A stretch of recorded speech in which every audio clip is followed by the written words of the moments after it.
And the chat room loves your beard. Oh, nice. Legitimate. The comments are coming in. Nice. Epic beard. Yeah. God, that beard. Absolutely love that. Awesome. I grew it myself. So. Hi YouTube! The following interview took place August 6th, 2019 at Twilio's Signal Conference in San Francisco at Moscone West. It previously aired on our Signal TV broadcast over on twitch.tv/Twilio. In this interview, Michael Carpenter from Twilio sits down with Corey Weathers to talk about voice insights. I hope you enjoy this interview and live coding session. What's up, friends? We are back. Okay, so we just had some amazing interviews. We had a phenomenal conversation, right, with Andres, right, from the product market, from the product management team. Super fun, super exciting. Andres was hanging out. We had Chris earlier. We had some other folks coming in hanging out with us. Now we get to welcome Michael Carpenter from the Voice Insights team. Welcome to the stream, bud. Thanks. How you doing today? I'm doing great. It's been a great signal. Has it? Yeah. Has there been like a moment that like stood out to you as like your best so far? So for this signal, I think that Jeff's keynote, the way that he sort of tied in the Papa Vic story. Yeah. I mean, that really, people try to crowbar in resonant stories in the keynotes all the time, and I feel like Jeff really delivered the goods. Yeah. And that was just like top to bottom, totally great, and it really illustrated in a real world way the type of thing that we're trying to accomplish at technology scale. I mean, it's real. When you hear a story like that, that's so compelling, super authentic, but like really like it connects in a way that's just superhuman. Yep. It's nothing about tech in the sense of like, well, we use technology to solve this problem. Right. More so in the sense of, no, at the end of the day, you care about customers. Exactly. That's really what we do this for. Yep. That's amazing. I gotta tell you, both the chat room and Lizzie, my co-host, loved the Papa Vic story. Yep. And the chat room loves your beard. Oh, nice. Legitimate. The comments are coming in. Thanks. Epic beard. Yeah. God, that beard. Absolutely love that. So you've got fans, bud. Awesome. I grew it myself. So Twilio's cool. People want to talk about the beard. We'll come back to the beard, friends. We're going to hop over to Michael's demo because Michael's here to share more about voice insights. And before we jump into voice insights, the question is, what are voice insights? Yeah, sure thing. So Voice Insights is a big data platform that we have at Twilio where we gather about 500 parameters for every single call that happens on the platform. 500 parameters. Yeah, there's a lot of information. So it's kind of like the polar opposite of messages. Dear Lord. Yeah, like messages, the message either shows up or it doesn't, right? Yeah. But with a call, the call can connect to the destination, but there can still be a lot of problems on the call, or there can be metadata about the call that you're interested in, like the location of the user who hung up, all that kind of stuff. Right. So we gather all of that and we aggregate it and we put it in our customers' hands. Basically, this was our internal support tool back in like 2016, and we used it to solve so many problems. The classic Twilio pattern is we solve a problem that we think is a big deal, and then we put it in our customers' hands so that they can deliver the goods themselves. You know, I got to go back to this number, 500 parameters. I'm like boggled by that because I love the way you described it, right? Which is, well, yeah, with a message, you deliver it, it's delivered, right? At the end of the day, you don't care. Yep. When you're on a phone call, like there are a bunch of things that you have to pay attention to. And I could probably only think of 10. Yeah. Somehow, some way, you've come up with 500. So not every call has all 500, to be clear. There are different complexities of call flows. You know, a simple PSTN call is going to have a lot less metadata and a lot less information than like a voice SDK call. Got it. So we know a lot more information about the voice SDK because we built the sensors that are in there. They're gathering everything. Got it. A plain old telephone system call that connects to the PSTN, we still know quite a lot of it about it, but not 500 things. Right. Yeah. But what's cool about this is it sounds like, and we'll see it in the demo in a little bit probably, but it sounds like this is just based off of stuff that we are doing already through Twilio's programmable voice SDKs. Yeah, exactly. And then also, you know, so we gather all of these information at the SDK. We give you APIs in the SDKs themselves to be able to instrument this stuff. So, for example, we can detect whether or not silence is on a line. You can throw a warning in your application that says, "Hey, we're not detecting any audio. We think that maybe are you on mute?" You know, you can let your user know. You know, hey, go to a location with better signal strength because it looks like your network is trash. That's amazing. Yeah. So that way you don't have to wait for the call to be over to do the post-call diagnosis. You can do it in the SDKs themselves. And then once the call is over, then we've got the big data platform. And that it's you can just come available. in. Exactly. Well, that's cool. Can we see a demo? Absolutely. All right, so I'd we're like going to to show it bring to up you. your screen. As we're bringing up your screen, I got to give a quick shout out. We've got a number of folks who've been following the channel throughout the day. I got to give a quick shout out to a couple of our followers. Thank you so much, Balthazar. Thank you so much, Fickle. Garam Chai 94. Really appreciate that. Starducius. I love that name. Super, super, super love that. Also, want to hit the chat room because the chat room's asked some good questions. We're going to answer hopefully 2 of these questions right now. One of them, is this publicly available? Is this a thing where like I got to be behind a thing or know a person or do a spirit dance to get access to? I mean, you can do all the dances you want, Hey. but it's also publicly available, and it's in GA now. Oh, that's So, amazing. Yeah, so that's one of the reasons that we're talking about it here today.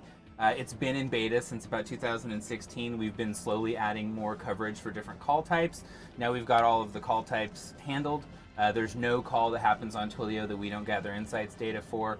And the console experience, the availability of the dashboards, which we'll show you in a second, and the call summaries, that's available included with every single Twilio voice minute. You don't even have to pay for it. Well, and so this was going to be my second question, which is there a flag I need to flip in the console to go see this? Or is this, I just go to the console and this is available under programmable voice? Yep, this is available for all customers. It's included with every Twilio voice minute.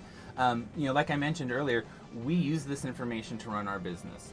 Super Network uses this, our operations teams use this, support uses this. So we already had this data, and it didn't feel right to keep sitting on it. Absolutely. So now we're exposing it to customers. There is a feature flag that you can enable to get programmatic access, so like the API and additional level of details, but the basic dashboard and the call summary information that we're going to look at here is included with every voice minute placed on Twilio. Well, this is amazing, I think, and separate of Roberto's recommendation that we do some spirit dances, let's hop into the demo and let's see what all we can do here. Yeah, sure thing. So the first thing that I want to do is just give a shout out just to our amazing design team here at Twilio. Yeah. I think that this is one of the very few tools that we have, and also collapsing side nav, magnifique. That's I love phenomenal. It. Our design team has put together a really easy to use tool that looks great, and it's just it's such a pleasure to work with. This is how I go and solve problems when customers ask me, hey, I think something's going on with my account. Oh, really? I'll go in here and I'll take a look and I'll see if I can find the problem that they're describing, Yeah. and then I'll send them instructions on how they can identify it Shout out to the themselves. design team. That's Yeah. amazing. Yeah. So basically what we've got is we've got a bunch of filters where you can choose the different call types up here on top. So if you only have carrier calls, only carrier calls will show up. You don't need to deselect them. Okay. We have a bunch of different time frames, so you can set certain time frames deliberately or just look at certain comparisons. Nice. Right now we're looking at the last 7 days for one of our internal test accounts. And then we have a number of filters that we can apply to this as well. So for example, if I want to only see calls that went to Latvia, or if I only want to see calls that ended in a SIP response of a 487 or something like that, Okay. you can filter on that. Now wait, let me ask real quick, because Sure some thing. of the folks in the room may not know what a SIP response is. Right. What is a SIP response? Yeah, so the way that we deliver calls to destinations is by using the Session Initiation Protocol, SIP, sort of industry standard for setting up media sessions. That's right. Not just phone calls, video game sessions, That's Twitch right. might even use it. Basically, it's a lot like HTTP in that just like you make a GET request, you expect a 200 back. In SIP, you make an invite and you expect a 200 back. The 200 means that the call is answered. That's amazing. Anything other than 200 means something went sideways. Is this a thing that folks would see if they were just using the Twilio client SDK? Or do they need to do something special to do SIP requests and responses, it sounds like? No, I mean, so the SDKs do a pretty good job of abstracting that. That's so right. You can get into it if you want to, and if you're doing SIP trunking call flows, definitely you're going to be interested in that level of information. Got it. But for most customers, just placing a call, say from a client app that they want to ring on the PSTN, the SIP information is probably overkill. But Got if you it. want to go and find, for example, all of the calls that Twilio doesn't think was a real number, it's just like HTTP. You go search for the SIP response code 404. 404 means not found. We couldn't That is find amazing. the number. Yeah, we don't think that number exists in the real world. That's right. Yeah. All right, so let's keep going here. Cool. So we have, in addition to those filters, we have this sort of view here of like your total calls, your comparison with the previous 7 days in this case. You can do pretty cool stuff here, like you can zoom and select and it'll pull Oh. into that whole. That's nice. If you've got a specific issue that you want to dig into. Yeah. And then down here we have a bunch of Kpi breakouts where customers are really interested in understanding which calls were busy, what was common between them, Right. or which calls were failed for whatever reason. And we also have the ability to see calls. In this particular account is lucky no calls have high post-dial delay. Post-dial delay is when you place a call and you don't hear ringing. So a lot of times customers will report one-way audio or That's even right. dropped calls. And really what it is we just haven't gotten a ringing signal back from the destination carrier. So we Wow. expose those calls here so that you can find them. Network affected is a pretty great view here because you can see calls where we detect packet loss, we detect jitter, both at the Twilio gateway and at the SDK level. Oh, that's cool. So one cool thing about it is you can compare calls where what was the experience at the SDK, like what did the SDK think was going on, and then what did we receive at the Twilio gateway. And what that does is that allows you to identify the directionality of the problem. Yeah, I mean, it sounds like it's closing the gap, right? Because Yeah. for most developers, they're like, well, I told Twilio to make the call. Right. And now Twilio can come in and say, well, actually, let's tell you what happened next. Exactly, yeah.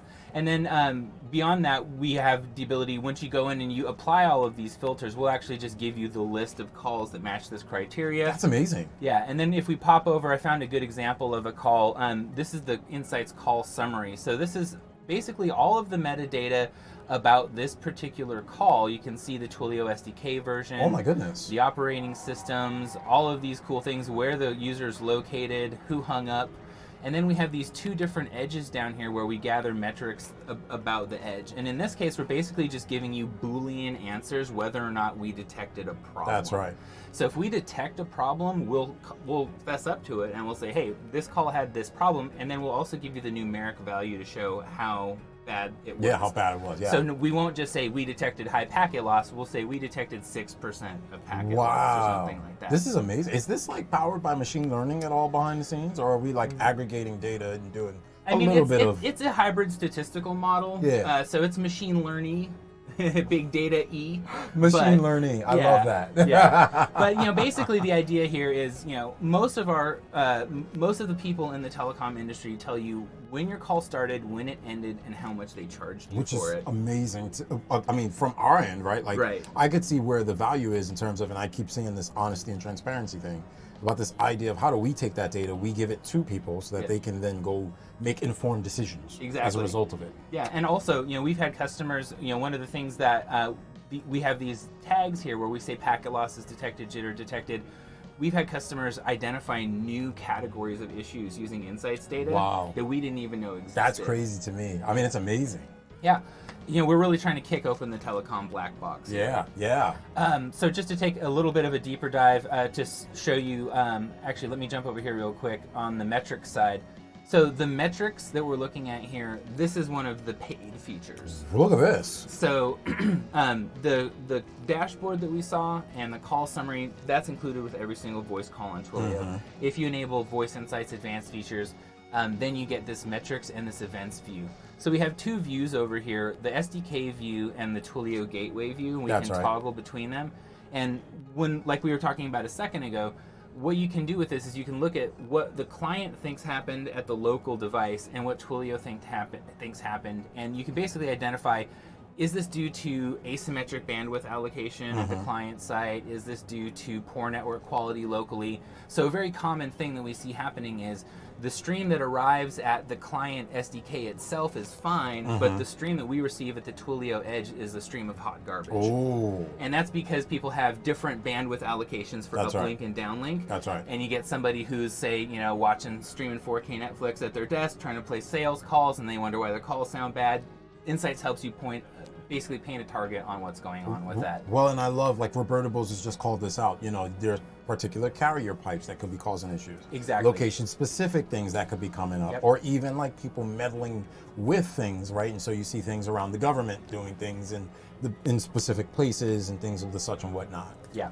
Yeah, so I mean, insofar as like the location information that's made available to you, you can identify, are there specific locations? A great example that I remember is a customer made a misconfiguration of their SIP infrastructure in a call center in Norway. And if we jump back here to the total calls and the average length of call here, the pattern that they saw was their number of calls went through the roof at the same time that their average length of call totally tanked. Wow. Exactly. So basically people weren't able to connect, so they called back multiple times, and it was just literally like obvious, plain as day on the graph that's what had been happening. Wow. I love that this is available. Yeah, I'm pretty stoked about it too. Not just because I'm the PM. I think it's a great thing. So just to take another look at the metrics here. So one of the things that we have is this is the sort of event timeline. This particular call is a WebRTC call. So we've got all the ICE signaling stuff that's set up. Any issues or errors, you can see them in here. There are a lot of events for this call, so we don't show all of them. You can go into you can select them and see what they are. Oh, yeah. You can look at zoom that. in, and then in the event list itself, they're all there, and they're all laid out. Look at all of by it. I time. mean, this is amazing. Talk about making things available for people to make informed decisions around how they want to either change things in their code, change things in their Twilio account, continue to contact support, whether they, think they need some additional flags flipped or things of that regards behind the scenes. Yep. This is super powerful to me. Yeah, and what this allows customers and developers to do is you can take a look at this event stream and you can identify, is there a pattern of these like ICE gathering state events that starts to happen before customers report quality issues? Yeah. And you can identify in your own infrastructure maybe what are the things that are contributing to this, or in a lot of cases there's one particular user who is in some weird behavior and they're throwing your metrics off and that type of thing. Yeah. So being able to really home in with high precision on what exactly is going on with your calls is the whole value proposition of Voice Insights. I love that we make this available, and I love that we put this out there for customers to see, to know, to work with without having to call someone or pay for some service contract or some support contract to be able to get this information. I think this is phenomenal. Yeah. Well, let me show you some more even cooler stuff. So we actually have not just those events, but we actually gather the metrics every single second of a call. Oh my God. So, we have tens of billions of calls, hundreds of billions of minutes. Yeah. And when we talk about big data, that's the big data that we're talking about. Yeah. And you can see here, this particular call, there was really no jitter. There was not really latency. You can see the audio level here. Something went wrong here. Yeah. Right? Yeah. So you can see in the call, in context of what was happening, when did this go sideways? That's So right. there was never any audio output from the destination. This Right. person's probably saying, hey, what's up? Hey, what's going on? Is anybody here? And then they went silent themselves. And then it dropped. Yep, so you can see just by looking at this information, you don't have to ask, hey, Twilio support, what happened with this call? You know what happened with this call. This person was on the line with that person. They couldn't hear them. They hung out for a second. They dropped off the call. This is super, super, super clear. I mean, talk about the power of graphs, right? And I'm not going to assume that everyone knows how to read a graph. Right. But I do think that this is super compelling. When you see something like this, it's very clear that you know what questions to ask as a result of having this data available, which I think is super cool. Yeah. And the other thing that we do in here is we let you look at both sides of the call. So That's one of the things from Twilio's perspective that's a little bit hard for developers to kind of grok is there's the concept of the child call and the parent call. Right. So your calling party thinks that they're on one call. Twilio thinks they're on two calls, and they're not actually separated from an insights perspective. You can go down and look at the other call, And you the can see same it. call. Here's their information. You can see that the same details that we have here. There's fewer details for the PSTN call than there are the client call, like we mentioned earlier. Right. And then if we jump back over to the metrics, we'll see the metrics for that call. Oh, that's now as amazing. well. You see it right there. Yeah. And the event stream for this call, there are fewer events for PSTN calls as well. So we don't get ICE events and all of those types of things, but Right. the standard issue call progress events that you get with the Twilio Programmable Voice Minute, they're all here for you. Man, I gotta tell you, Michael, I'm fascinated by all of this, and we are literally just coming up on time here. Oh no, I didn't even get to show you the API. This is so fun. God, I do feel like that is the next question. Where's the API? What's the API? Yeah. How do we do the API? Yeah. So the API along with the metrics is actually part of the paid features, but the API is real simple.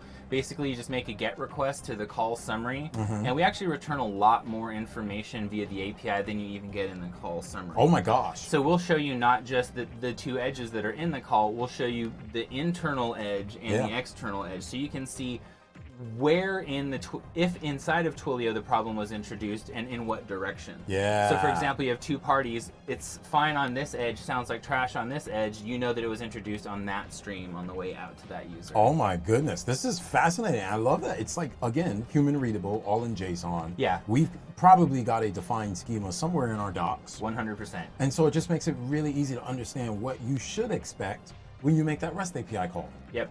Yeah, and it's a really deep API. So, it's kind of a choose your own adventure.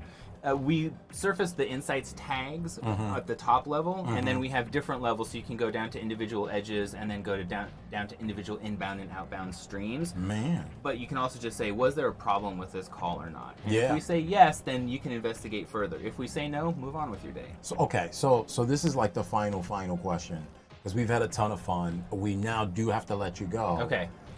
Where do folks go to follow up? If they want to go look up information, if they want to go kind of look into this on their own, where do they start? Yeah, so I think the Voice Insights docs are a good place to start, Okay. but you don't need to enable anything to get access to it. So go into console, go to the voice section, right on the left-hand nav there, we have the insights. Click on that, you'll be taken to the dashboard. Click around in your data, see what you can find out. Do some filtering. You might identify some strange behavior on your account, and you can investigate further. Hey, that's amazing, Michael. Thank you so much. Yeah. Like, thank you again, Michael. Yeah, my pleasure. It's your boy, Corey Hurricane Weathers. I'll be back. If you like what you saw in this interview, please consider heading over to twitch.tv/Twilio and giving us a follow there. We'll have more content like this there very soon.